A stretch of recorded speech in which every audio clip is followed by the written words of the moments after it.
Baik, kita akan memulai ya ibadah penginjilan dan KKR kita malam hari ini.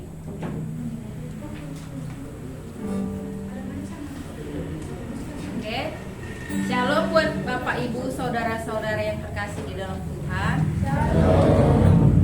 Apa kabar kita malam hari ini? Ya, kita bersyukur ya, acara boleh kita mulai sekalipun gelap, sekalipun panas. Ya, kiranya ini nggak mengurangi sukacita kita hari ini untuk memuji nama Tuhan ya. Kita bersyukur Tuhan kumpulkan kita di tempat ini. Kita mau bersama-sama memuji nama Tuhan.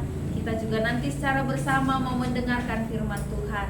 Kiranya hari ini Tuhan memberkati kita. Ada firman Tuhan yang boleh kita dengar dan tinggal di dalam hati kita dan hidup di dalam hati kita. Kita bersyukur ada saudari kita, kakak Mama Agnes yang hari ini boleh datang bergabung bersama kita. Ada Reno juga, selamat datang kami ucapkan. Kiranya Tuhan yang akan memberkati. Baik, karena lampu kita juga terbatas, maka segera saja kita mulai ya ibadah kita. Kita mau menaikkan pujian kita dari nomor 4, dari dalam lumpur ku diangkatnya.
Kita diangkat Tuhan. Adakah hidup kita sangat kudus? Atau hidup kita berlumpur-lumpur dengan dosa? Ya, tapi Tuhan sudah mau ya datang dari surga supaya kita yang penuh dengan dosa ini boleh dibersihkan oleh Tuhan. Oleh karena itulah kita mau memuji nama Tuhan ya. Kalau ada pertanyaan, maukah hidup susah? Jawabannya enggak. Mau hidup senang? Mau ya. Iya, kalau mau hidup senang, apakah harta cukup membuat kita senang? Ya, ketika kita di bumi ini, semua orang butuh uang ya, karena kalau kita mau makan pun harus beli beras ya kan? Enggak salah juga kita cari uang ya, tapi ada yang bisa memberikan kita kesenangan yang kekal, yaitu Tuhan Yesus. Kita mau naikkan pujian kita dari nomor 7. Kalau mau senang, sambut Yesus di hatimu. Ya puji Tuhan ya, lampunya boleh hidup. Ya, tolong kipasnya agak-agak segera di.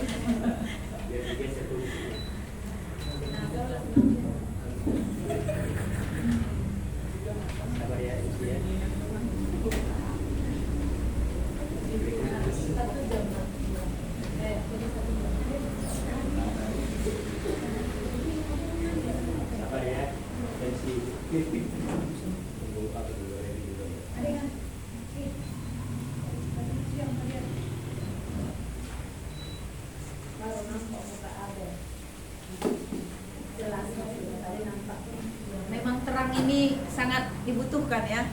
Kalau gelap, hati pun gak damai. Hilang sukacita kalau ada gelap di situ.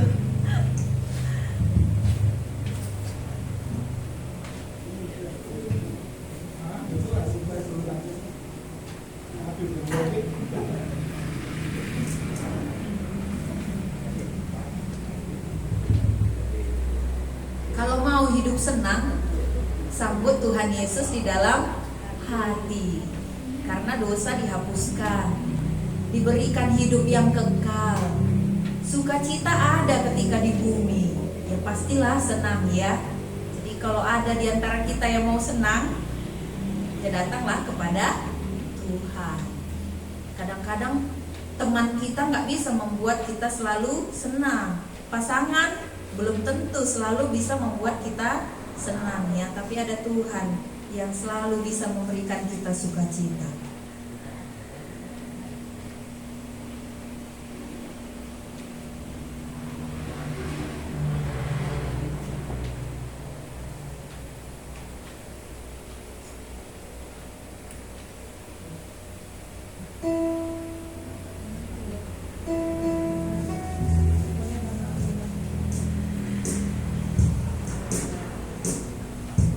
Nomor 7, maukah senang?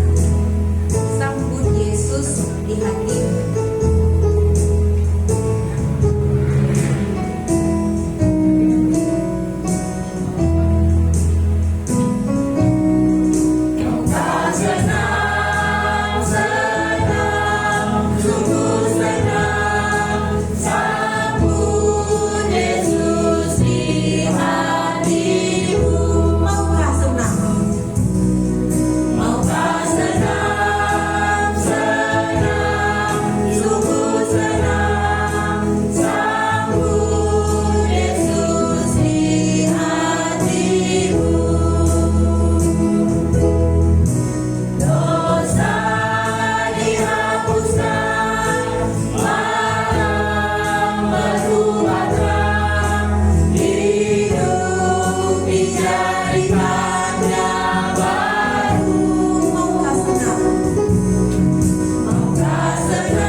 Benar ya Tuhan, ketika kami menyambut Tuhan di dalam hati kami, itu yang membuat kami boleh bersuka cita, membuat hidup kami senang.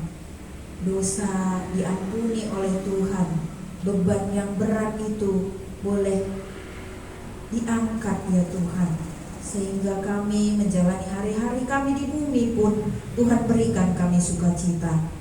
Tuhan, kami bersyukur hari ini kalau Tuhan telah kumpulkan kami, anak-anak Tuhan yang Tuhan kasihi. Kami boleh bersama-sama berada di tempat ini, di rumah Tuhan.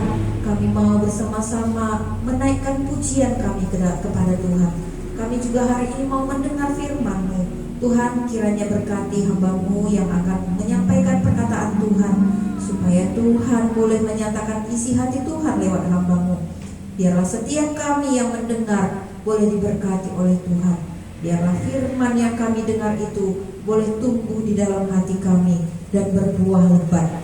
Berkati kami ya Tuhan. Kami berdoa untuk saudara-saudara kami yang hari ini tidak bisa hadir bersama-sama dengan kami di tempat ini. Tuhan yang akan menyertai mereka juga dimanapun mereka berada. Biarlah Tuhan yang akan tetap memberikan sukacita di dalam hati mereka, supaya minggu depan kami boleh bersama-sama kembali ya Tuhan. Kami mau serahkan ibadah kami hari ini ke dalam tangan Tuhan. Biarlah Tuhan yang akan memberkati. Dalam nama Tuhan Yesus kami berdoa dan bersyukur. Amin. Ya, baik, kita akan mendengar firman Tuhan. Kita akan menyambut firman Tuhan. Kita mau menaikkan pujian kita dari nomor 1. Apakah yang kau cari di dalam hidupmu? Cari harta boleh ya, tapi ada hal yang paling penting yang harus kita cari di dalam hidup ini, yang membuat hati damai, yaitu Tuhan Yesus ya. Supaya kita jangan melupakan apa yang terpenting di dalam hidup ini, karena hidup ini hanya sementara. 80 tahun udah kuat ya. Setelah itu selama-lamanya, gak terbatasi tahun-tahun setelah itu ya. Jadi hal yang paling penting itu adalah carilah Tuhan ketika kita ada di bumi ini, supaya hati bisa damai, dosa bisa diampuni.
Ibu, saudara-saudara sekalian, mari kita berdoa sebelum kita mendengarkan firman Tuhan.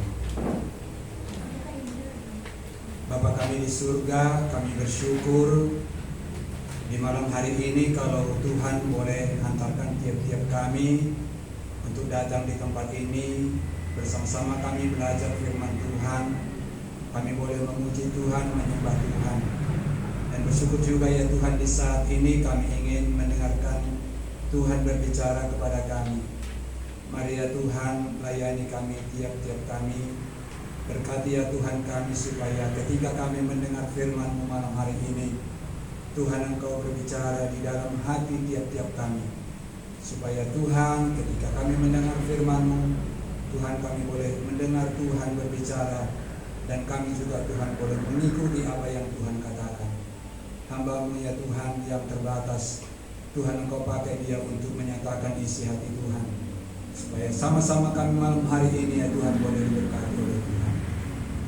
Dalam nama Tuhan Yesus kami berdoa dan bersyukur kepada-Mu. Amin.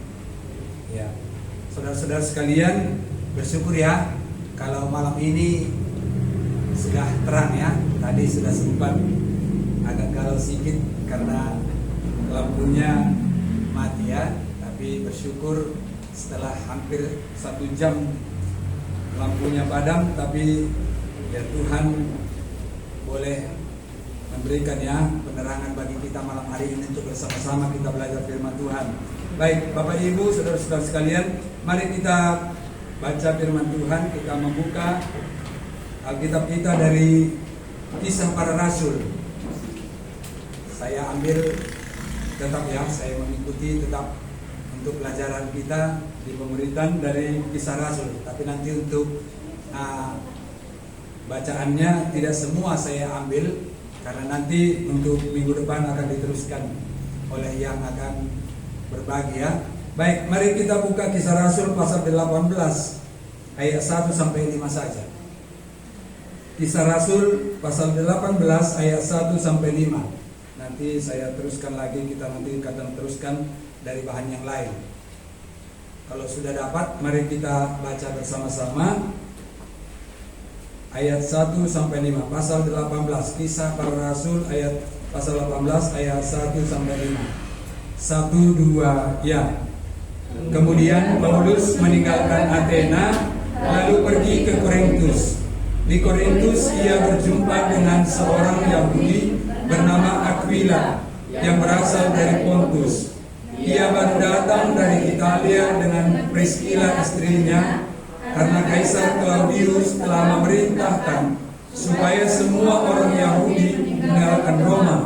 Paulus singgah ke rumah mereka, dan karena mereka melakukan pekerjaan yang sama, ia tinggal bersama-sama dengan mereka. Mereka bekerja bersama-sama karena mereka sama-sama tukang kemah. Dan setiap hari Sabat, Paulus berbicara dalam rumah ibadat dan berusaha meyakinkan orang Yahudi dan orang-orang Yunani.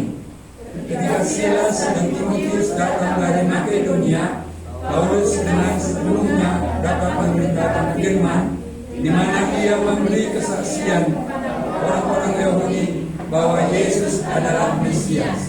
Ya Bapak Ibu, kalau kita ikuti perjalanan Paulus ketika dia memberitakan Injil kepada daerah-daerah di mana dia diutus ya. Ketika dia mulai diutus, ketika dia ada di dari Antioquia itu ya, mulai dari Antioquia dia terus ke Siprus ya. Kalau kita lihat di pasal 13, kemudian Antioquia di Pisidia itu, di Iconium pasal 14, Listra dan Derbe. Kemudian masuk ke wilayah Makedonia ini mulai pasal 16, terus ke Tesalonika, Berea, dan 2 minggu yang lalu kita belajar tentang Athena ya. Dan hari ini kita belajar tentang perjalanan Paulus memberitakan Injil di kota Korintus. Ya, kalau kita lihat di sini, kota Korintus ini adalah sebuah kota yang besar. Kalau nanti bisa kita lihat di peta, di mana wilayah Korintus ini adalah bukan lagi di wilayah Makedonia, tapi ada di wilayah provinsi Akaya. Dan orang-orang Korintus ini adalah penduduknya adalah orang Yunani, gitu ya, sama seperti orang Athena, bahwa orang-orang Korintus ini adalah penduduk aslinya adalah orang Yunani. Sekalipun ada di sana orang-orang Yahudi ya, di mana ketika Paulus datang ke kota Korintus ini, ada dilayaninya orang-orang Yahudi. Ada di sana dijumpai rumah-rumah ibadat orang Yahudi. Ya, kalau kita lihat nanti bagaimana perjalanan Paulus ini mulai dari wilayah-wilayah yang saya sebutkan tadi, biasanya Paulus memberitakan Injil, dia mulainya di rumah-rumah ibadat. Sekalipun ada di daerah-daerah yang lain, dia juga pergi ke pasar ya, untuk menceritakan atau berunding atau ya berbagi gitu dengan orang-orang yang ada di kota itu untuk bercerita tentang Yesus yang dia percayai. Seperti itu yang dilakukan oleh Paulus ini. Tapi di wilayah Korintus ini adalah wilayah yang besar. Ada dicatat, tidak di sini dicatatkan, tapi ini adalah wilayah ya atau kota nomor 2 paling besar yang pernah dijalani oleh Paulus ini. Kalau kita lihat nanti ada di Kisah Para Rasul ini. Jadi wilayah Korintus ini adalah wilayah yang sangat luas. Makanya kalau kita lihat nanti ketika orang-orang Yahudi di kota ini tidak menerima dia, maka dia dikatakan tadi di sana bahwa dia di ayat 6 nanti boleh kita lihat, dia mengebaskan debu dari kakinya. Ada saatnya sebenarnya ketika Injil diberitakan bahwa orang-orang yang kepada mereka Injil diberitakan tidak menerimanya. Ya, kalau saya katakan tadi bahwa wilayah Korintus ini adalah wilayah yang luas, di sana ada rumah-rumah atau tempat-tempat ibadat yang ada di kota ini. Sama seperti ketika 2 minggu yang lalu kita belajar tentang kota Athena itu, bahwa di kota Korintus ini ada banyak rumah-rumah ibadat. Bukan hanya saja rumah ibadat orang Yahudi, tetapi ada juga kuil-kuil, tempat di mana orang-orang Korintus ini untuk menyembah kepada dewa-dewa mereka. Jadi karena begitu luasnya atau kota Korintus ini adalah kota yang sibuk, sehingga sama seperti di wilayah Athena, di mana orang-orang Korintus ini sangat sibuk, gitu ya. Mereka hanya memperhatikan tentang bagaimana mereka supaya bisa menghidupi hidup mereka, baik itu lewat pekerjaan-pekerjaan, baik itu melalui bisnis-bisnis mereka. Sehingga ketika orang-orang yang ada di Korintus ini ingin mencukupkan kebutuhan mereka, mereka begitu mereka begitu bersaing seperti layaknya sebuah kota metropolitan. Nanti kalau kita lihat bagaimana kehidupan orang-orang di wilayah kota-kota yang padat, kota-kota yang maju, maka orang-orang yang ada di kota itu mereka persaingan di antara mereka begitu ketat. Sehingga ketika Paulus, bahkan juga kita lihat nanti di sini ada Priscilla dan Aquila, mereka pekerjaan mereka adalah pekerjaan sebagai tukang tenda, pembuat tenda. Ini adalah, kalau bagi orang Korintus, ini adalah sebuah pekerjaan yang sebenarnya sangat hina atau rendah begitu ya. Karena di Korintus ini pekerjaan, karena begitu sibuknya gitu ya, mungkin kota yang besar itu, mereka yang bekerja di sana, bagaimana orang-orang yang bekerja di Korintus ini adalah orang yang punya skill yang baik.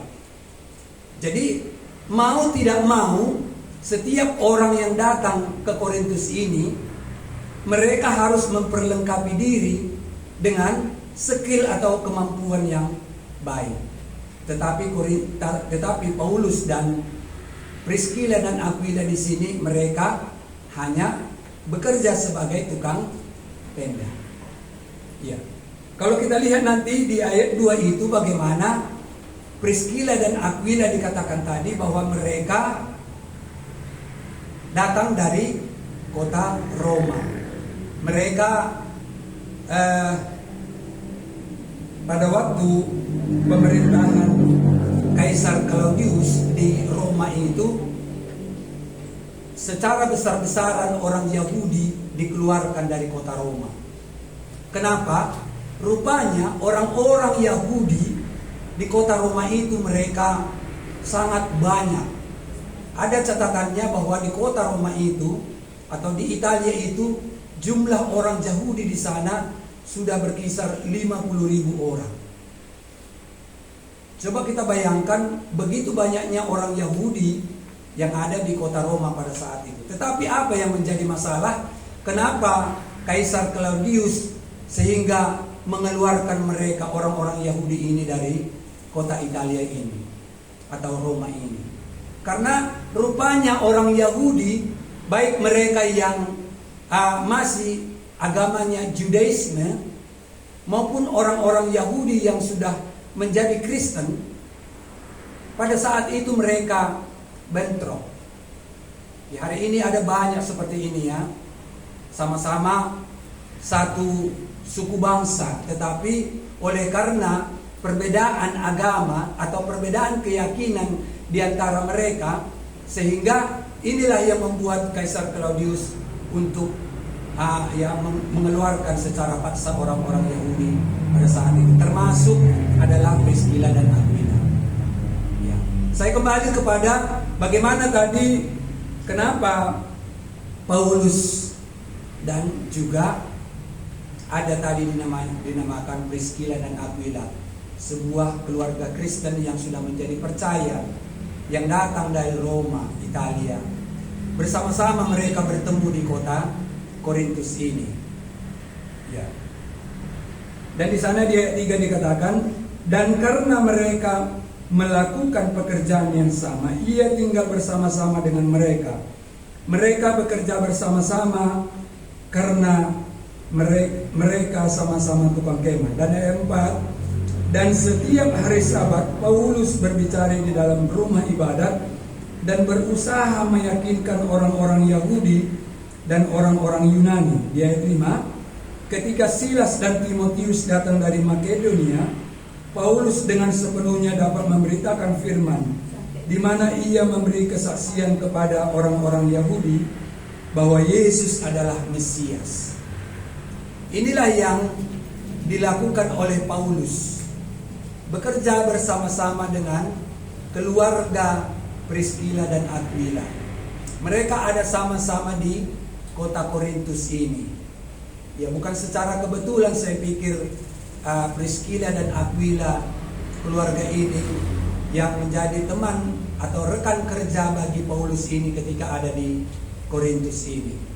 Ini adalah sebuah kekuatan bagi Paulus pada saat itu, sekalipun dicatat bahwa di sana Silas yang pada waktu dia ada di Makedonia itu, dia masih tinggal pada waktu itu di Berea. Begitu ya.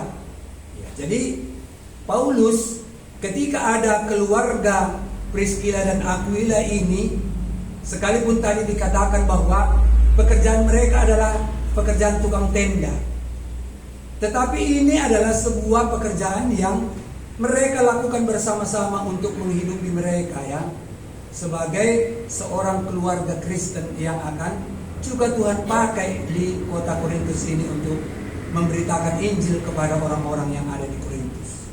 Apa tadi dikatakan? Bahwa di mana ia memberi kesaksian kepada orang-orang Yahudi bahwa Yesus adalah Mesias.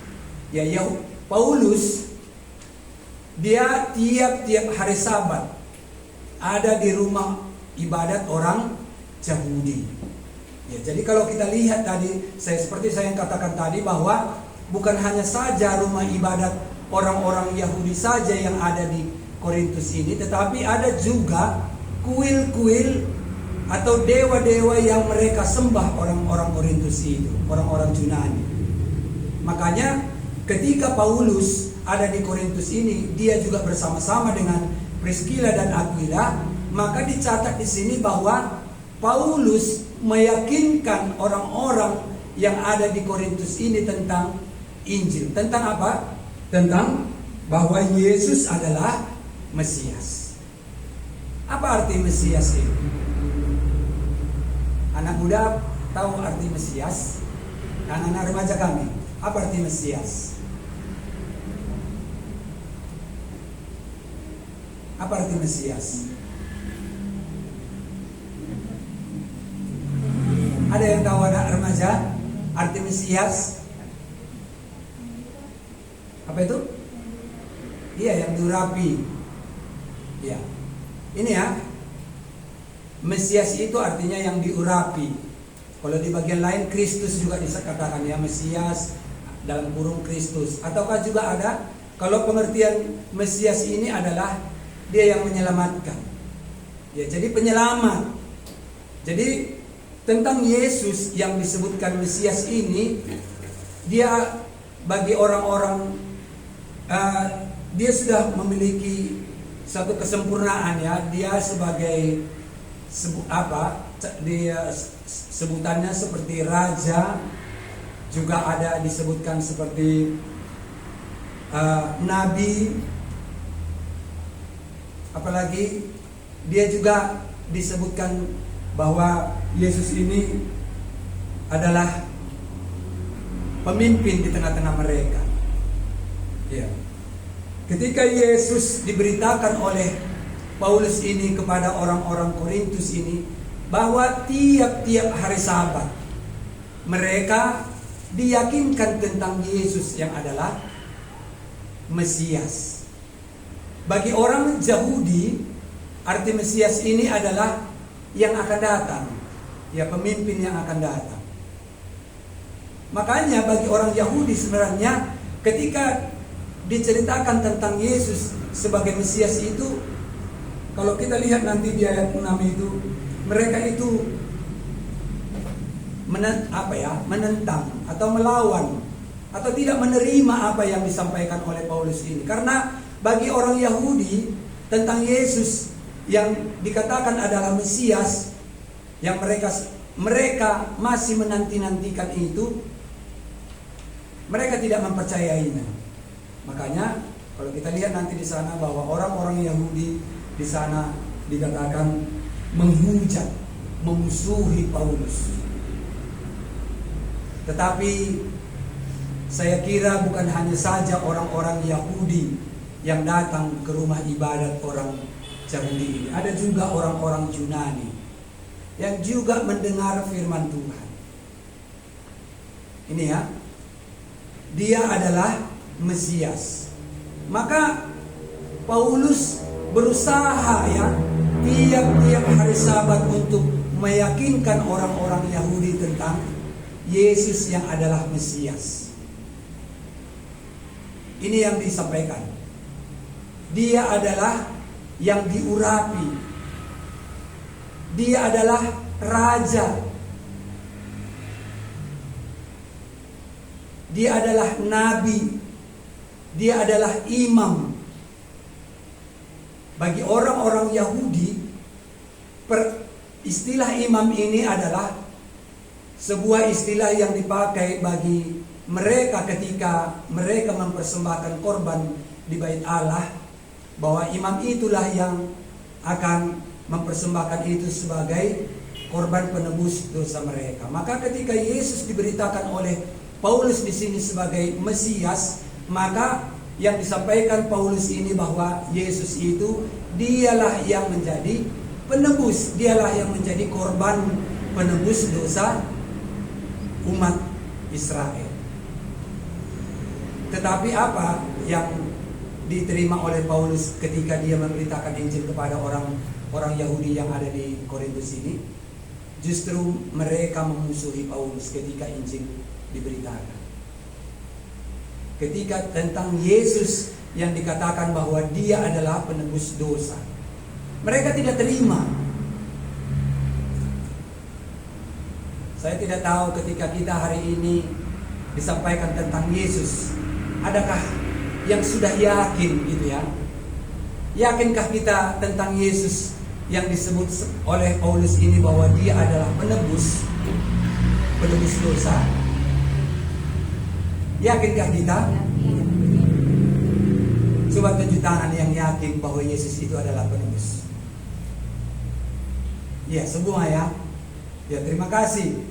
Saya pikir inilah dasar ya yang disampaikan oleh Paulus. Tetapi orang-orang Yahudi yang ada di Korintus ini justru mereka tetap bersikukuh dengan apa yang mereka yakini, bahwa Kristus itu, Mesias itu masih mereka nantikan. Sama seperti hari ini masih ada ya gereja yang masih menantikan Kristus itu. Belum sampai bahwa Yesus itu adalah juru selamat. Yesus itu adalah penebus dosa. Masih mereka mengakui bahwa Yesus itu adalah seorang nabi yang memberitakan tentang masa yang akan datang, apa yang akan terjadi di masa yang akan datang. Ataukah kita masih seperti itu kan, begitu ya? Ya. Tadi sudah semua tunjuk tangan bahwa semua yakin bahwa Yesus itu adalah penebus dosa. Ya baik, mari kita lihat apa sebenarnya yang menjadi inti pemberitaan Paulus kepada jemaat atau kepada orang-orang di Korintus pada saat ini. Pada saat itu kita lihat 1 Korintus pasal yang ke-15.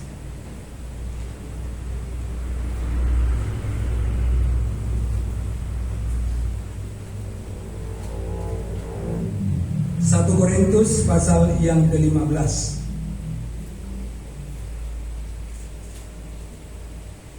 Saya hanya mengulangi berita yang disampaikan oleh Paulus ini kepada orang-orang di Korintus pada saat itu.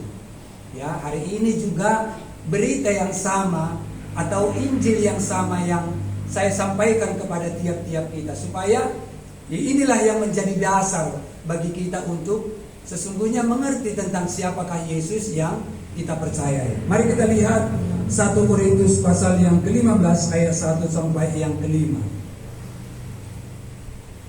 1, 2, ya.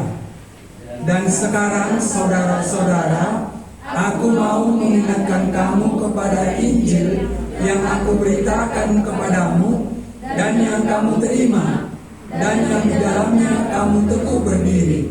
Oleh Injil itu kamu diselamatkan, asal kamu teguh berpegang padanya, seperti yang telah kuberitakan kepadamu, kecuali kalau kamu telah sia-sia saja menjadi percaya. Sebab yang sangat penting telah kusampaikan kepadamu, yaitu apa yang telah kuterima sendiri, ialah bahwa Kristus telah mati karena dosa-dosa kita sesuai dengan kitab suci, bahwa Ia telah dikuburkan dan bahwa Ia telah dibangkitkan, dan hari ketiga sesuai dengan kitab suci, bahwa Ia telah menampakkan diri kepada Kefas dan kemudian kepada ke-12 muridnya. Ya, sampai ayat 5 saja ya. Inilah berita yang disampaikan tiap-tiap hari Sabat kepada orang-orang di Korintus. Sekalipun kalau kita lihat tadi bahwa di ayat 6 itu, di Kisah Para Rasul pasal 18 ayat 6 tadi, bahwa orang-orang Yahudi sendiri justru memusuhi Paulus ketika memberitakan tentang Injil, tentang Yesus yang adalah Mesias itu. Dia yang menyelamatkan, dia yang menebus dosa. Tapi dikatakan Paulus, dan sekarang saudara-saudara, aku mau mengingatkan kamu kepada Injil yang aku beritakan kepadamu, yang kamu terima, yang di dalamnya kamu teguh berdiri. Kalau kita lihat nanti, kita teruskan nanti di pasal 18 Kisah Rasul itu, bahwa dicatat di sana ada banyak sebenarnya orang-orang Yahudi maupun orang-orang Yunani yang menjadi percaya kepada Kristus, ya, yang menjadi percaya kepada Tuhan Yesus pada waktu Injil diberitakan kepada orang-orang di Korintus itu. Ya. Oleh Injil itu kamu diselamatkan. Injil itu siapa? Yesus sendiri. Asal kamu teguh berpegang padanya seperti yang telah kuberitakan kepadamu. Ayat 3, saya langsung ke ayat 3. Sebab yang sangat penting telah kusampaikan kepadamu, yaitu apa yang telah kuterima sendiri. Jadi ini yang disampaikan oleh Paulus kepada orang-orang yang ada di Korintus pada waktu itu. Apa? Ialah bahwa Kristus telah mati karena dosa-dosa kita sesuai dengan kitab suci. Sudah yakin Bapak Ibu saudara-saudara sekalian tentang ini, bahwa Kristus telah mati karena dosa-dosa kita? Sudah yakin kepada dosa pribadi? Sudah? Sudah ya? Iya. Ketika Yesus di atas kayu salib itu, sebelum dia menghembuskan napasnya, dia berkata, sudah selesai. Artinya apa? Pekerjaan Allah lewat Yesus Kristus di atas kayu salib itu untuk menebus dosa saya, dosa Bapak Ibu, anak-anak kami, anak remaja, itu sudah selesai Yesus kerjakan di atas kayu salib. Makanya tadi dikatakan oleh Paulus bahwa Kristus telah mati karena dosa-dosa kita sesuai dengan kitab suci. Sudah ya? Sudah tadi katakan ya? Sudah selesai yang Yesus kerjakan. Bagi Bapak Ibu secara pribadi sudah selesai? Sudah? Sudah selesai? Yesus kan sudah selesai menyelesaikan dosa kita di atas kayu salib ya? Sudah ya? Karena Yesus katakan sudah selesai. Bagi Bapak Ibu sudah selesai?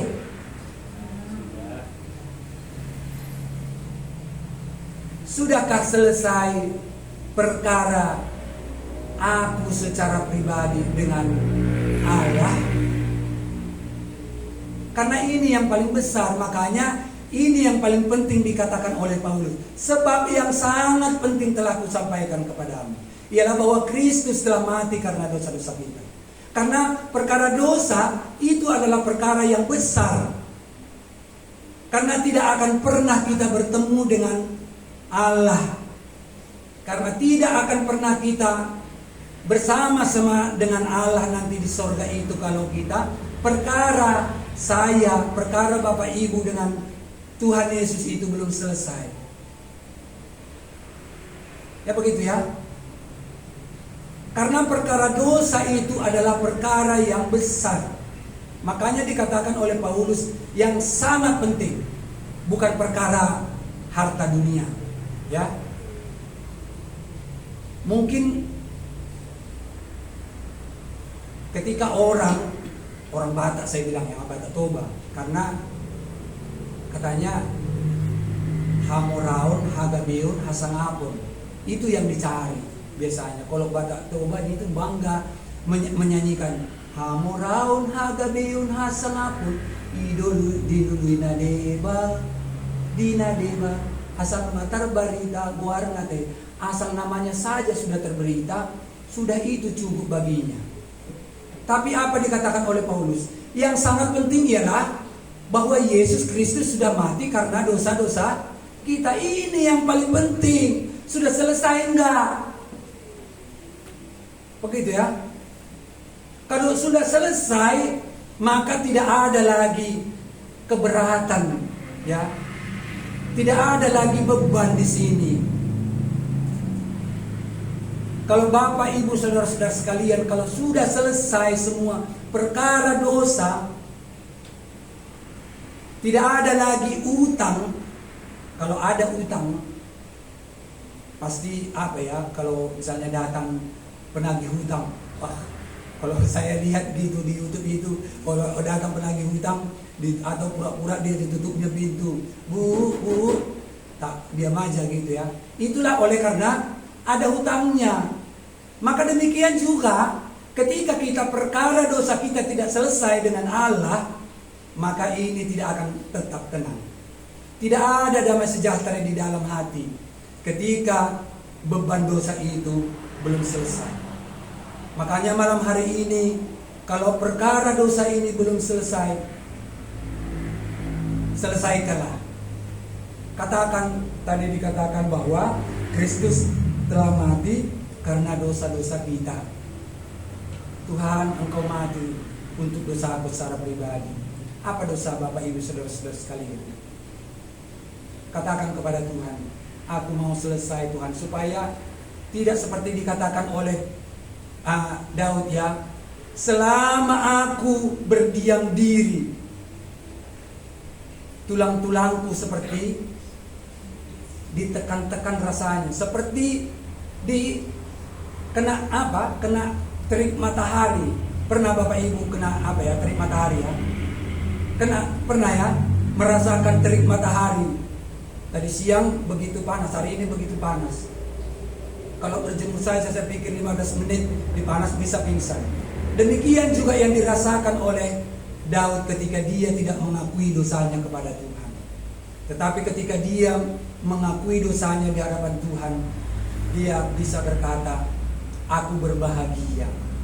Berbahagialah orang yang diampuni pelanggarannya, yang dosanya ditutupi oleh Tuhan, yang tidak berjiwa penipu, kata Daud. Ya? Dia mengakuinya di hadapan Tuhan. Makanya dia begitu lega ketika dia katakan dosanya kepada Tuhan. Makanya Bapak Ibu Saudara-saudara sekalian akan merasa lega, akan merasa hal yang sama seperti yang dialami oleh Daud. Saya juga mengalami hal yang sama ketika saya berdosa. Saya datang kepada Tuhan, ini dosaku Tuhan, saya datang kepada Tuhan.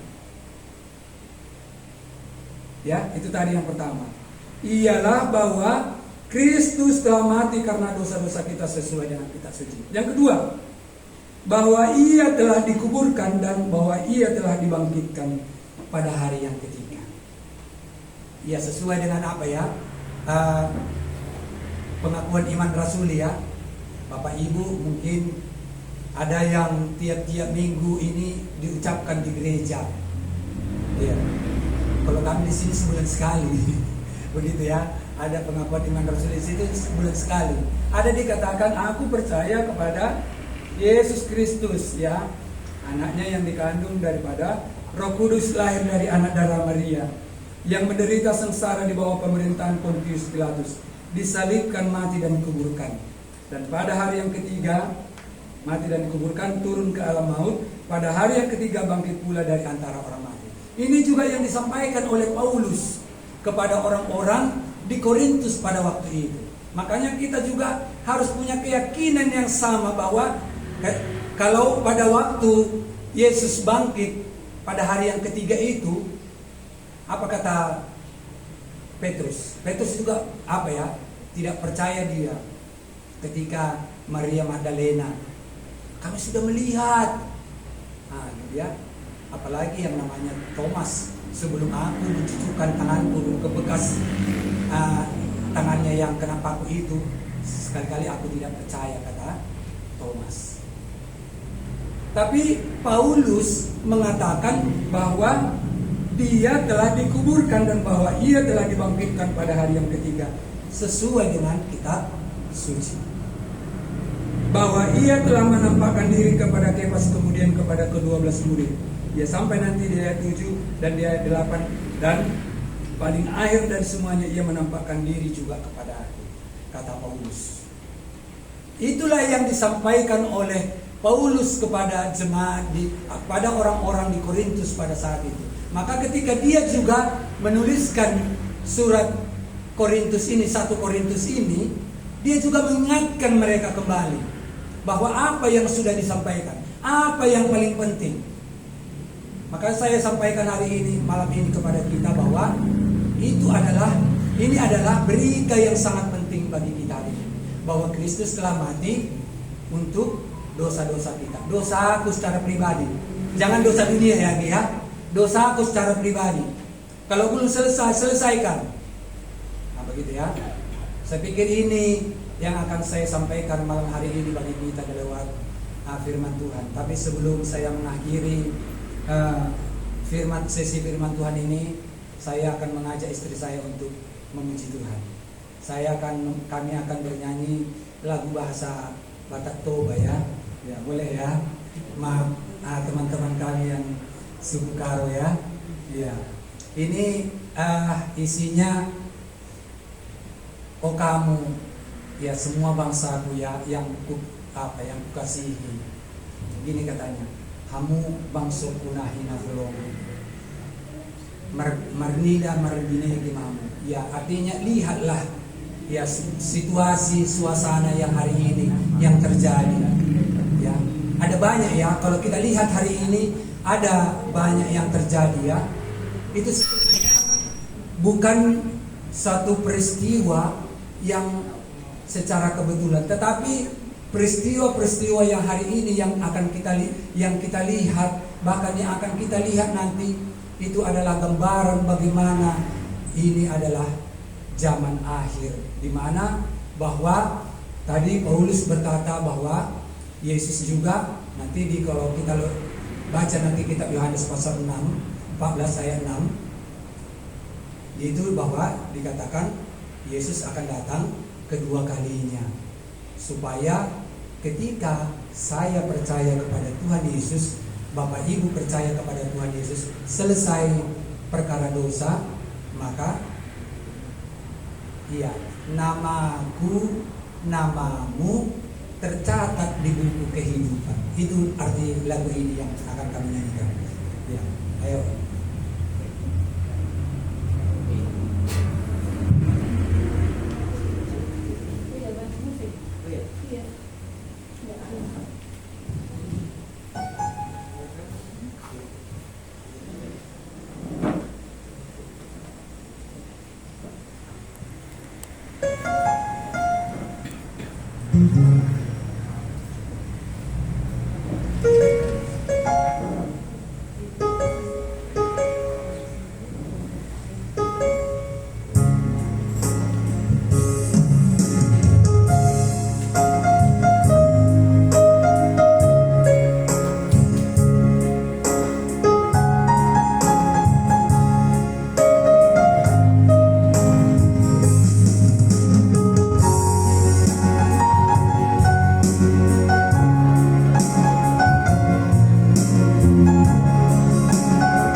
hamu bangsa kuna hinauloman mernida marbinege mahamu, itu ya kamu bangsaku yang kukasihi, ya artinya bukan hanya saja bangsa Batak ya, bangsa Toba ya, tapi juga kita semua bangsa Indonesia adalah orang yang kukasihi, kata yang pencipta lagu ini. Ya, mernida marbinege mahamu, itu ya lihatlah, artinya dengarkanlah apa yang terjadi.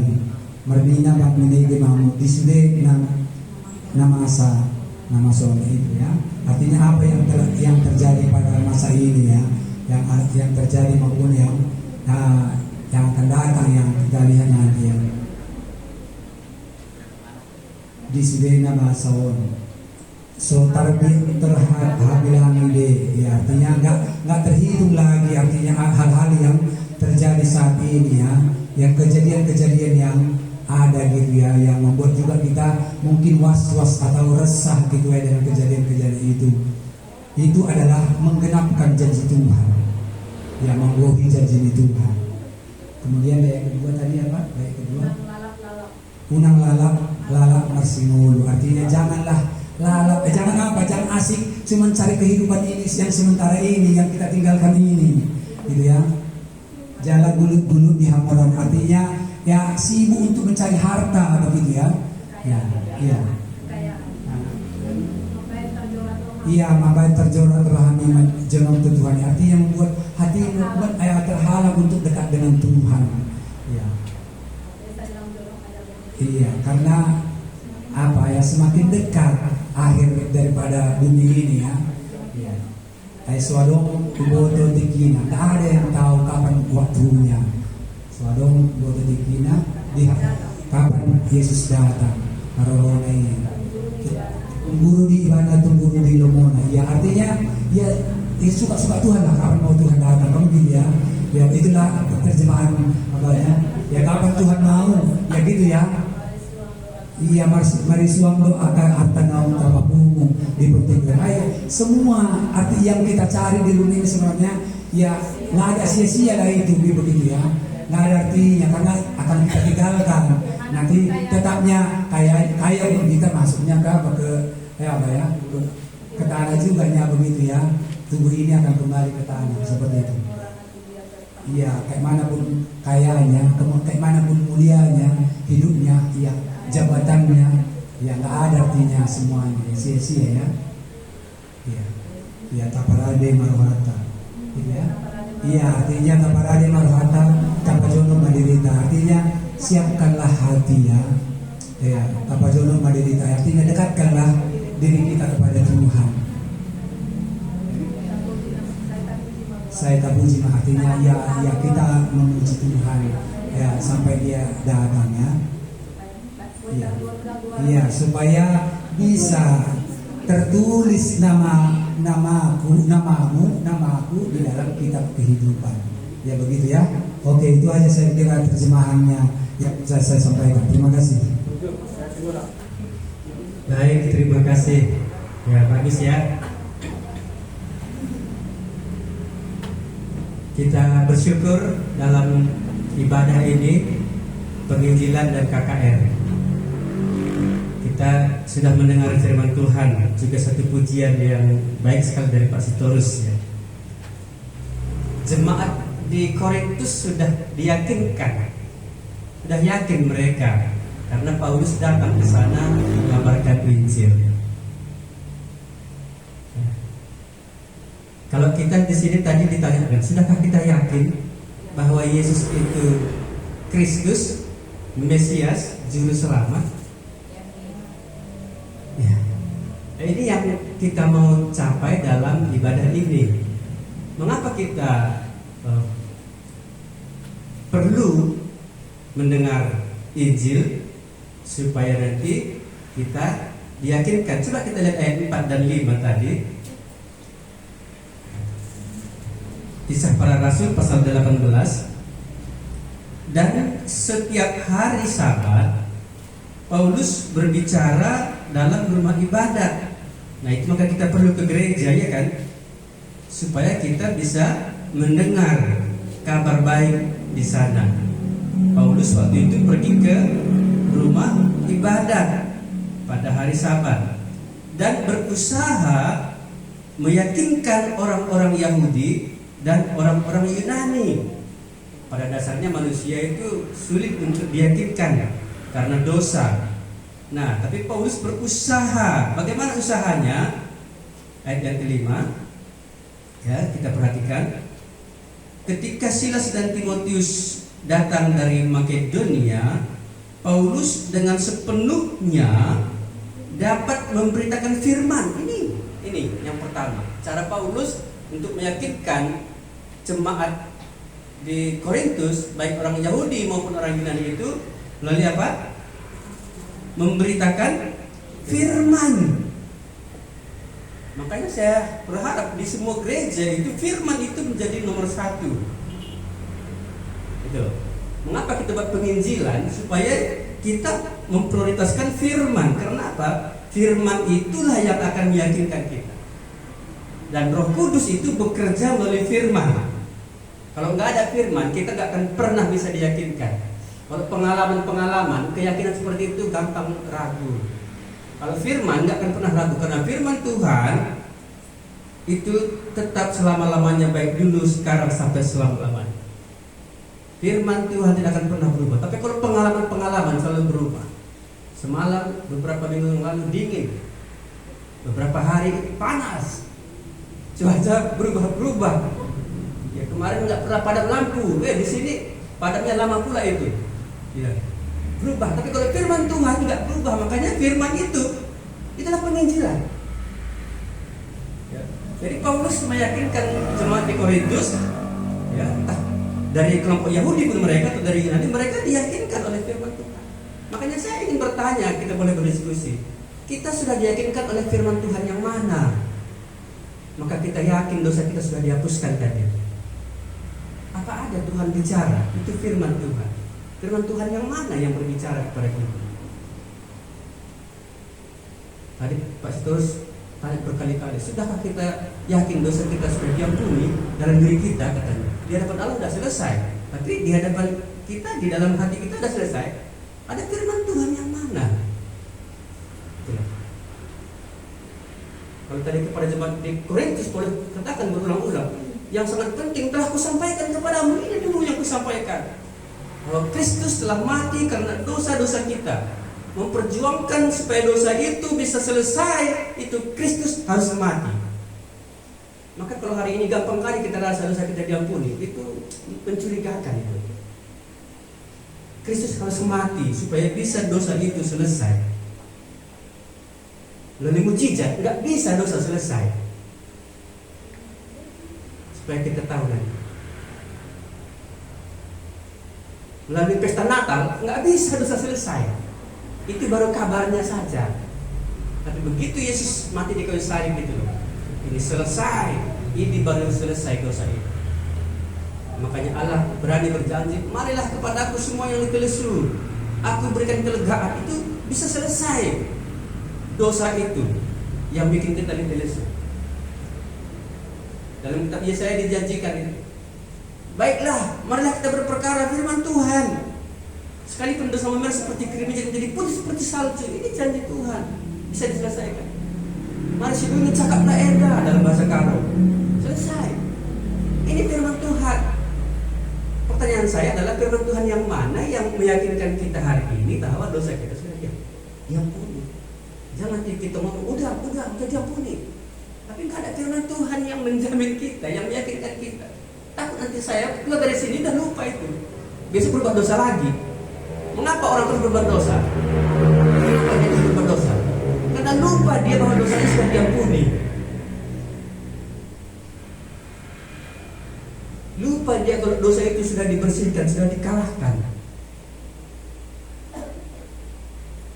Dia tidak punya kekuatan untuk lepas dari dosa, untuk tidak berbuat dosa lagi. Ini loh. Ayo, siapa yang bisa jawab? Siapa yang berani jawab? Firman Tuhan mana yang meyakinkan saudara bahwa dosa saudara sudah selesai, sudah diampuni? Nanti kita cuma yakin, padahal Tuhan gak ada janji loh. Tuhan gak ada ngomong. Iya, udah lulus kita bilang, padahal belum ada keluar SK dari sana kita lulus. bikin malu ya kan. Nanti ketika pengadilan tiba dah dikata Pak Sitorus, wah kejebak nih, rupanya nggak ada namaku di dalam kitab kehidupan itu. Wah. Kebangunan rohani itu meyakinkan kita bahwa kita sudah diampuni. Ada nggak firman Tuhan ini? Yang kedua, ayat yang kelima tadi, Paulus dengan sepenuhnya dapat memberitakan firman di mana ia memberi kesaksian kepada orang-orang Yahudi bahwa Yesus adalah Mesias. Yang kedua, yaitu memberi kesaksian, ada kesaksiannya. Saya ingin kita di sini bersaksi, memberikan kesaksian bahwa betul memang saudara sudah diampuni. Dua hal ini akan meyakinkan kita bahwa dosa sudah diampuni. Yesus itu juru selamat, Mesias. Kita punya kesaksian itu. Kesaksian artinya aku sudah mengalaminya, aku melihatnya, aku punya pengalaman, proses ketika dosaku itu diampuninya. Proses Tuhan Yesus mati di kayu salib itu mungkin kita sudah tahu kabarnya, itu Injil. Tapi proses ketika kita diampuni itu namanya kesaksian. Ayo, siapa yang mau bersaksi? Siapa yang mau memberikan firman yang mana yang sudah meyakinkan dia dosanya sudah diampuni? Supaya nanti kita pulang dari sini senang kali kita, dosaku sudah diampuni. Berbahagialah, kata tahu, berbahagia dia. Ada firman Tuhan. Dan nanti pulang kita dari sini, apa kata tadi? Tulang-tulangku menjadi isu. Wah, datang dengan beban berat, pulang pun lebih berat. Wah, ini kan gawat ini. Ini nggak terjadi kebangunan rohani. Selama aku berdiam diri, tulang-tulangku menjadi lesu, karena aku mengeluh sepanjang hari. Oh, apa Daud ini? Karena dosanya belum selesai. Tapi kalau sudah selesai, wah, dia katakan begini: berbahagialah orang yang diampuni pelanggarannya, yang dosanya ditutupi. Tahu ini? Kita di sini gimana? Ada nggak firman Tuhan berbicara kepada kita? Hai anakku, dosamu sudah diampuni. Pergilah dan jangan berbuat dosa lagi. Itu kan firman Tuhan Yesus kepada perempuan-perempuan ini. Ya, perempuan Samaria, apa perempuan yang berbuat zina itu. Ya, kalau kepada orang lumpuh itu, hai anakku, dosamu sudah diampuni. Kalau kepada Zakheus, hai Zakheus, turunlah, aku mau menumpang di rumahmu. Ada firman Tuhan. Dan Yesus berkata, orang ini pun anak Abraham. Telah terjadi keselamatan di rumah. Kepada kita apa firman Tuhan itu? Mana? Dalam kitab Roma pasal 8 ayat 15, itu ada roh yang bersaksi bersama dengan roh kita. Dua pihak ini. Ada firman Tuhan berbicara itu melalui Roh Kudus, dan ada roh kita, ada kesaksian dalam diri kita. Ini baru kita yakin. Yakin inilah menjadi iman bagi kita. Ayo, siapa yang mau bercerita? Gak usah panjang-panjang, pendek saja. Jangan baca semua kitab ya. Nanti firman Tuhan Pak Pendeta katanya bacain semua kitab, ya betul memang. Cuma yang mana yang berbicara dalam hati yang kita betul-betul yakin? Siapa di sini yang sudah yakin sudah diampuni? Semua sudah saya cek lagi. Nah, udah yakin kita? Enggak ada lagi yang enggak tanya. Cuma kita oh ada ibu ini istri saya, mari ibu. Ibu ini pasti sudah yakin ini. Kalau enggak boleh jadi istri saya. Ya silakan ibu. Perkenalkan nama ibu ya, nama ibu. Kayaknya sudah kenal semua ya, apalagi ibu-ibu yang dari gang bersama dulu. Ada kakak Mama Yospin yang sudah pasti kenal ya. Tapi nggak apa-apa, nama saya Tiu Rezeki, saya Bru Ginting. Ya, saya istri dari bapak ini. Itu aja perkenalannya. Ya, saya dulu punya konsep begini. Kalau saya berbuat baik, pasti dosa saya diampuni Tuhan. Maka dari kerajinanku lah aku melakukan hal-hal yang baik supaya Tuhan lihat dan diampuni dosaku. Itu lama konsep dalam diri saya. Kelas 3 SMP saya sudah jadi guru sekolah minggu. Saya berbuat baik, saya tiap minggu melayani, bersihkan gereja. Dulu gereja kami masih lantai tanah. Saya sering ke belakang ambil air sekalipun jauh supaya nggak abu ya. Tapi di hati saya ini tetapnya ada dosa. Jadi hari Minggu itu cuma saya baik. Senin sampai Sabtu itu saya berbuat dosa. Di konsep saya, kalau saya berbuat baik hari Minggu, rajin ke gereja, pastilah dosa saya diampuni. Tapi suatu hari saya mengikuti Bible Camp, ada hamba Tuhan menyampaikan firman Tuhan dari kitab Yesaya pasal 64. Kesalehanmu itu seperti kain kotor di hadapanku. Itu membuat hati saya tersentak gitu ya. Jadi yang kubuat selama ini sia-sia lah ini ya. Kerajinanku ke gereja ini sia-sianya semuanya. Aku sudah ngajar sekolah minggu itu sia-sia gitu ya. Karena kesalehanku itu seperti kain kotor di hadapan Tuhan. Itu firman Tuhan yang berbicara. Lalu bagaimana supaya aku diselamatkan dan dosaku diampuni? Ini menjadi suatu pertanyaan besar dalam hati saya. Tuhan, buatlah aku mengerti bagaimana supaya dosaku diampuni. Ternyata perbuatan baik, kerajinan enggak membawa aku kepada keselamatan dan pengampunan dosa. Jadi saya mendengar firman Tuhan, ya berbicara firman Tuhan itu di dalam hati saya dari Efesus pasal 2 ayat 8. Firman Tuhan berkata, sebab karena kasih karunia kamu diselamatkan. Itu bukan hasil usahamu, itu bukan hasil pekerjaanmu. Jangan ada yang memegahkan diri, ya. Sebab karena kasih karunia kamu diselamatkan oleh iman. Itu bukan hasil pekerjaanmu. Waktu firman Tuhan itu disampaikan, saya berulang-ulang membacanya. Jadi karena kasih karunia Tuhan, kasih karunia itu pemberian Tuhan gitu ya. Ini datangnya dari Tuhan, bukan ada usahaku sedikit pun, bukan ada pekerjaanku sedikit pun di dalamnya. Jadi usaha dan pekerjaan itu sia-sia. Keselamatan itu benar-benar datangnya dari Tuhan, dari pihak Tuhan yang memberikan keselamatan dan pengampunan dosa. Waktu firman Tuhan itu disampaikan, itulah yang membawa saya untuk datang kepada Tuhan. Tuhan, salah selama ini konsepku untuk beribadah kepada Tuhan. Kupikir dengan kerajinanku-Nya aku diselamatkan. Tapi setelah saya dengar firman Tuhan dari Efesus pasal 2 ayat 8 itu, itulah yang membuat saya bersuka cita. Ini loh yang menyelamatkan aku. Perkataan Tuhan ini yang membuat aku yakin dosaku sudah diampuni. Sebab karena kasih karunia Allah, oleh karena pemberian Allah-Nya aku bisa diselamatkan, dosaku diampuni. Itu bukan hasil usahaku, itu bukan hasil pekerjaanku. Aku gak bisa memegahkan diri dari apa yang kulakukan. Sebab semuanya oleh karena kasih karunia Tuhan. Ya, ini yang bisa saya saksikan. Terima kasih.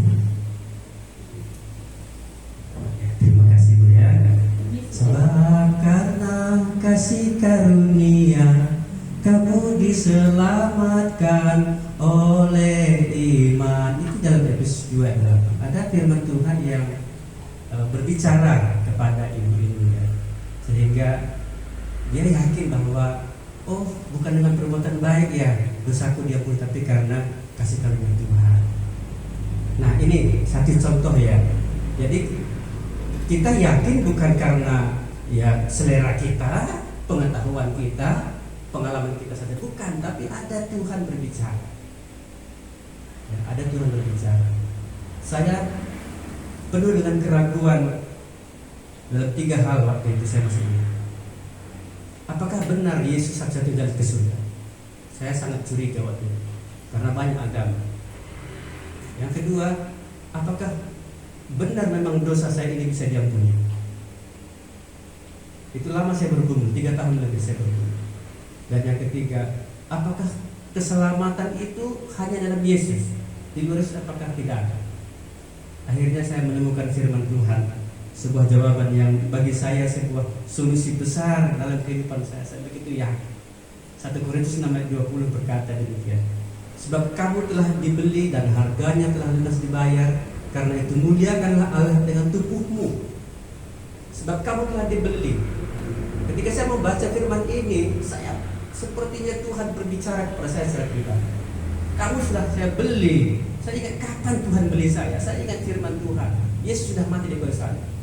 Di situ dia beli saya dan harga lunas dibayar. Karena itu saya sudah yakin bersalah diampuni, sudah selesai lunas. Karena itu mulia kalau dengan tubuhmu, itu sebabnya saya serahkan tubuh saya sama Tuhan. Saya mau hidup bagi Tuhan, lain Tuhan. Itu alasan saya jadi hamba Tuhan. Nggak pernah berpikir jadi pendeta, tapi ya dikaruniakan ya ikutilah prosedur. Saya nggak pernah berpikir jadi pendeta, yang penting saya memuliakan Allah dengan tubuh ini. Kamu itu kur di bata, mehergakel, emang kapadia kena di bata arah Kulandi. Kalimat itu yang mendorong saya hari ini untuk melayani Tuhan. Karena dosa saya sudah diampuni, ini Tuhan berbicara, saya diyakinkan, saya punya kesaksian. Paulus berkata dalam Roma pasal yang ke-8 ayat yang ke-16. Mari kita cek sebentar, ini sedikit saja untuk meyakinkan kita lagi. Roma, atau satu orang boleh membacakan Roma pasal 8 ayat yang ke-16. Roh itu bersaksi bersama-sama dengan roh kita bahwa kita adalah anak-anak Allah. Iya, roh itu, roh Allah dari firman Tuhan. Karena roh itu berbicara melalui firman Tuhan. Roh itu bersama-sama dengan roh kita, jiwa kita. Jadi kalau hanya sepihak itu nggak sah, nggak benar. Maka roh itu bersaksi bersama-sama dengan roh kita bahwa kita ini anak-anak Allah. Jadi bukan kita ngaku-ngaku anak Allah, memang Allah sendiri pun menjanjikan berbicara begitu. Ya itu ya, sedikit tambahan dari firman Tuhan itu Tuhan. Jadi saya tanya sekali lagi, ada kita punya firman yang berbicara kepada kita, meyakinkan kita. Itulah roh meyakinkan hati kita bahwa dosa kita sudah diampuni. Yesus itu juru selamat, Mesias. Dan kita punya kesaksian itu. Roh kita juga memang mengatakan demikian, nggak lagi menuduh dalam diri kita. Dosamu, kesalahan. Semalam kamu masih marah-marah, semalam kamu masih mencuri dan lain sebagainya. Nggak ada lagi tuduhan-tuduhan itu. Selesai. Nah ini yang kita mau capai dalam firman Tuhan ini. Makanya Paulus berusaha untuk meyakinkan mereka.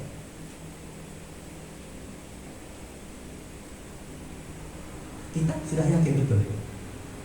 Tadi cuma ibu yang angkat tangan, yang lain tidak turun tangan tadi. Karena kita semua jadi ragu. Itu kata Pak Pendeta itu. Ini Paulus yakinkan orang Korintus ini loh. Ya. Oh, sebagian orang Yahudi menolak, memusuhinya, menghujat tadi. Ya tidak apa-apa. Tapi kan ada juga yang percaya. Ya. Ada juga yang menerima. Kalau kita baca ayat berikutnya itu, ada Kristus, ada Titius Justus. Ini mereka menjadi percaya. Bahkan kata Tuhan sendiri, jangan takut. Teruslah beritakan firman dan jangan diam. Mengapa? Sebab aku menyertai engkau dan tidak ada seorang pun yang akan menjamah dan menganiaya engkau. Sebab banyak umatku di kota ini. Anda tahu siapa umatnya di kota Korintus? Banyak. Kalau sebutkan satu-satu mungkin nggak cukup waktu kita sampai setengah 10. Yang jelas di kota Korintus juga banyak orang yakin dosanya sudah diampuni karena firman Tuhan yang diberitakan dan mereka punya pengalaman kesaksiannya. Bagaimana kita malam ini? Ada lagi satu lagi boleh, karena kesaksian 2 atau 3 orang kan baru sah perkara itu ya kan? Tapi tadi saya 1, ibu 1, 2 ya, karena suami istri kan hitung 1. Suami istri kan hitung 1, kan 2 menjadi 1, baru 1 orang lah kita hitung. Yang lain boleh?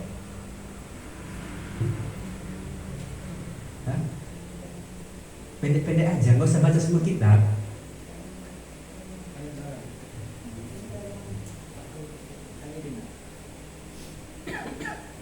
Jadi apa yang tujuan kita menjadi orang Kristen? Yang pertama sekali kita bisa yakin dosa kita ini sudah diampuni.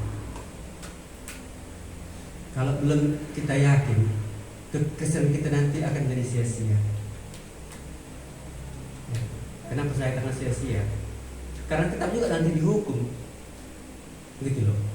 Meskipun penuh Hamoragon, Agameon dan Hasanabun di dunia ini, tapi begitu di pengadilan tiba, hilang semuanya itu hilang. Saya ingin menambahkan satu ayat dari 1 Korintus pasal yang ke-15 tadi.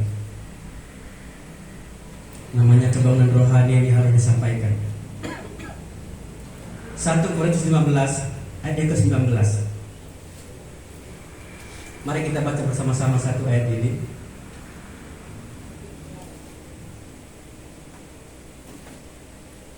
Satu Korintus 15 ayat 19. 1, 2, 3 ya. Jikalau kita hanya dalam hidup ini saja menaruh pengharapan pada Kristus, maka kita adalah orang-orang yang paling malang dari segala manusia. Saya bacakan sekali lagi. Jikalau kita hanya dalam hidup ini saja menaruh pengharapan pada Kristus, pengharapannya pada Kristus hanya hal-hal dunia ini, maka kita adalah orang-orang yang paling malang dari segala manusia. Adi pengharapan tanang dari Kristus terjang dunia dan lenca, terjang man, terjang paken, terjang perjabun, pesta. Adi pengharapan tanang dari Kristus terjang dunia dan lenca, nggak sampai dosanya dihapuskan, nggak sampai dia yakin nanti ke surga. Kita bersilih, nah,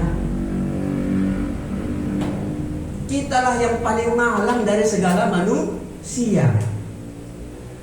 Ini ngeri nih ayat ini. Makanya kekristenan kita ini perlu dievaluasi. Apa yang kita harapkan maka kita datang sama Kristus. Ketika orang lumpuh digotong oleh 4 orang masuk ke dalam rumah melalui atap rumah itu, Yesus melihat iman mereka. Yesus berkata, "Hai anakku, dosamu sudah diampuni." Mengapa Yesus berkata, "Hai anakku, dosamu sudah diampuni"? Karena dosa itu masuk rumah orang dari atas atap rumah. Dosa itu. Pencuri aja nggak sehebat itu. Dari atap pula itu masuk. Dosa nggak itu? Dosa. Apalagi dari jendela masuk, dari pintu pun orang masuk bisa dosa itu. Ada satu dosa yang tersembunyi. Orang lumpuh ini digotong 4 orang ini sebenarnya mereka hanya mau supaya disembuhkan ini. Nggak terpikir mereka dosa mereka diampuni. Maka dosa itu adalah ketika kita datang kepada Yesus, kita hanya mau sembuh, kita hanya mau sehat, kita mau rezeki, tapi kita nggak mau dosa diampuni. Ini dosa. Maka itu kesan kita akan perlu dievaluasi besar.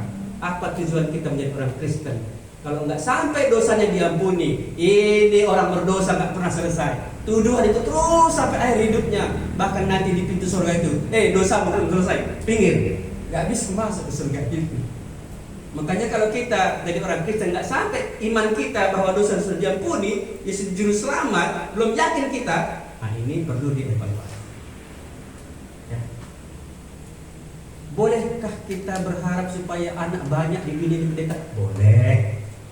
Bolehkah kita punya rumah besar, ya, punya mobil, dan kita punya tabungan 1 M lebih? Boleh? Boleh. Tapi ada pengharapan dari Kristus terjang engenca. Apa kata firman Tuhan? Bahasa Karang tadi? Kami sih yang paling malang. Jikalau pengharapan kita pada Kristus hanya hal dunia ini saja. Jikalau kita hanya dalam hidup ini saja yang kita pikirkan, kita menaruh pengharapan pada Kristus, kita orang yang paling malang. Saya harap begitu kita nanti pulang dari sini, kita bukan orang yang paling malang, kita bukan orang yang paling liar, tapi kita menjadi orang yang paling bahagia. Amin. Ini malam ini di sini. Jemaat Korintus sudah mendapatkan keyakinan itu. Kita malam ini harus dapat. Kalau enggak jangan pulang. Ya, saya kira ada cukup lah ini. Ada yang mau bertanya sebelum kita tutup? Karena saya nggak mau melebihi waktu, cuma karena tadi mati lampu lama ya Pak Salah bonus 15 menit. Di sini tadi mati lampu karena memang entah apa yang membuat, mungkin tantangan dan halangan begitulah kalau kita mau berbeda. Ada yang mau bertanya?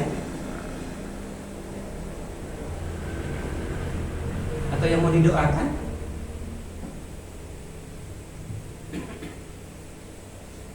Oh, nggak ada berarti ya. Berarti sudah aman semua ini. Sudah aman ya. Nggak ada lagi di sini orang yang malang ya. Nggak ada lagi orang yang liar di sini ya kan. Semua pengharapannya kepada Kristus tentang pengampunan dosa itu sudah dapat semuanya. Nanti selamatnya sudah diampuni dosanya ya. Tapi saya berharap ada firman Tuhan yang berbicara meyakinkan, ada kesaksian dalam diri kita. Di gereja ini hampir setiap minggu kita berikan kesempatan, silahkan bersaksi. Saksikan bagaimana Tuhan mengampuni dosa itu. Ini tandanya kita orang-orang Kristen yang sudah berbahagia. Oke, kita akhiri. Apakah saya nyanyi satu lagu begitu seperti tadi Kak Storus? Hah?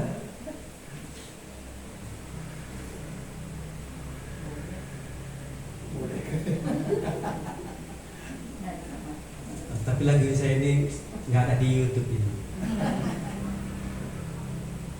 Ise si cerah la roba laboku surga perlawasna. Nanti saya terjemahkan. Ise si cerah la roba labo ersada ras di bata jerah nina cakapna la roba perbahananna mejile gia rupana demacik perukuranna jerah la roba ise jelmana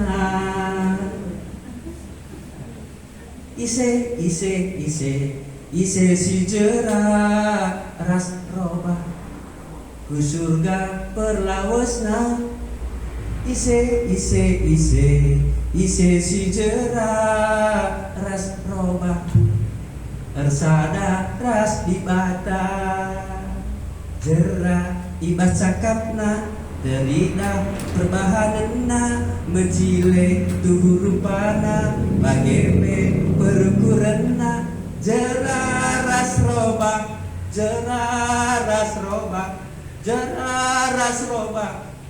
ise jelmana. Ya begitu ya. Ini nggak ada di YouTube. Jadi nggak usah cari-cari. Ya. Tapi ada rekamannya ya. Bisa diulang lagi. Ya. Terjemahannya iya ini. Ya. Karena tadi juga ada pertanyaan tadi. Ya begitu. Jadi seimbang dia ya. Oke. Ise tahu ya. Ise itu siapa? Ya. Siapa? Oh di situ ya. Masternya. Siapa yang sadar ya, siapa yang berubah? Jerah la roba itu dia mengaku percaya, dia mengaku berubah, tapi mengaku percaya tapi nggak berubah begitu. Jerah la roba. Kalau jerah ras roba dia percaya dan dia berubah. Itu nampak dalam perkataannya, dalam wajahnya, dalam perbuatannya begitu. Jadi siapakah orangnya? Nah, kira-kira begitu. Saya simpulkan dengan pendek karena waktunya sudah habis.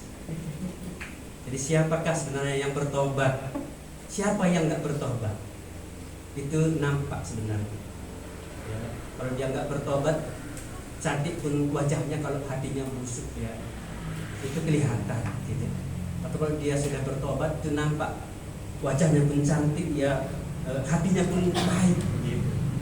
Senang kali kita kalau kita semua sudah bertobat di sini ya kan, sudah meninggalkan dosanya itu kan.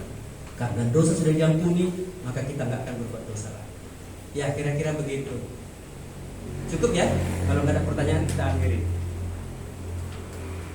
Kita nyanyi satu lagu boleh untuk mengakhiri ini. Ada lagu yang dipersiapkan tadi. Baru kita akan berdoa. MC boleh tunjukkan lagu nomor berapa? Nomor 4. Nomor 4 kata MC-nya ya. Dari dalam lumpur ku diangkatnya. Itu satu pengalaman dari penulis lagu ini. Dia sudah mengalami ketika dia diangkat dari dosa itu, sudah ditebus oleh darah Yesus menjadi yang begitu berharga seperti permata bagi Tuhan. Itu sebabnya dia memuji Tuhan selama-lamanya. Ya, Tuhan sudah lupakan semua dosaku. Dia ubah hidupku menjadi baru seperti intan begitu mahal permata bagi Tuhan. Pujilah Tuhan selamanya. pujian yang indah. Kita nyanyikan.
Kami memuji Tuhan karena Tuhan meyakinkan kami melalui firman Tuhan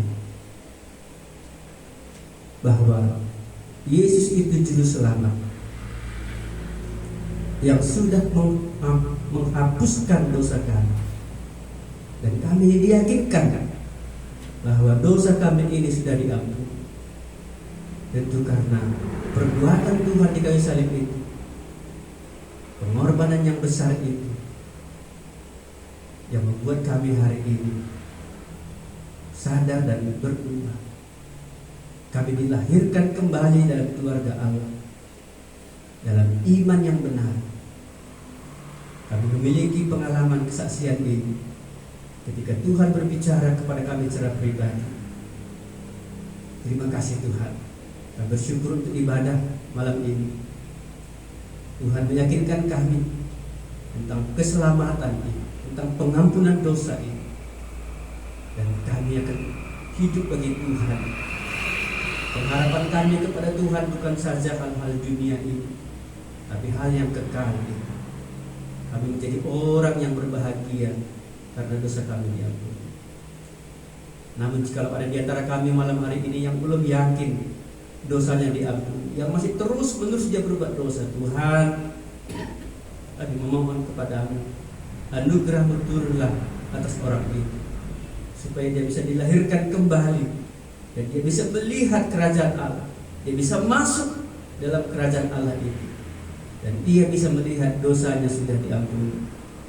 Ini doa kami kepada kami yang sudah Tuhan yakinkan. Bangkitkan iman kami Tuhan, kuatkan dan teguhkan keyakinan kami ini, supaya kami terus bersaksi, terus bercerita, memberitakan Injil ini dimanapun kami berada. Terpujilah nama-Mu Tuhan. Kami akhiri ibadah kami ini dengan penuh ucapan syukur, karena Tuhan sudah meyakinkan kami akan pengampunan dosa ini. Dalam Kristus Yesus kami naikkan doa ini. Amin. Kepada Allah beri puji. Kepada Allah beri puji, semua makhluk di bumi, padanya ku beri pujian.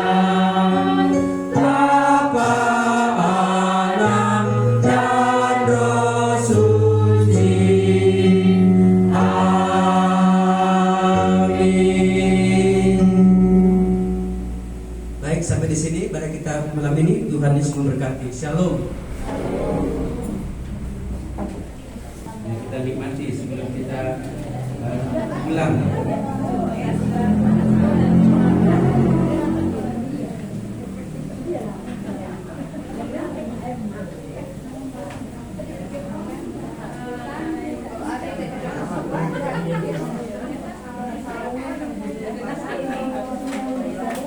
orang.